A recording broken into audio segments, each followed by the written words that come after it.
అరుదుగా ఉండే బంధం వీరిది.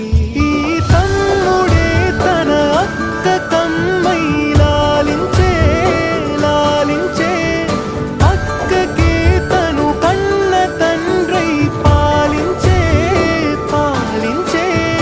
కాలమాగి చూసిన అనుబంధమే ఇదిలే, వయసు మీరిన పాసమే ఒక కావ్యం.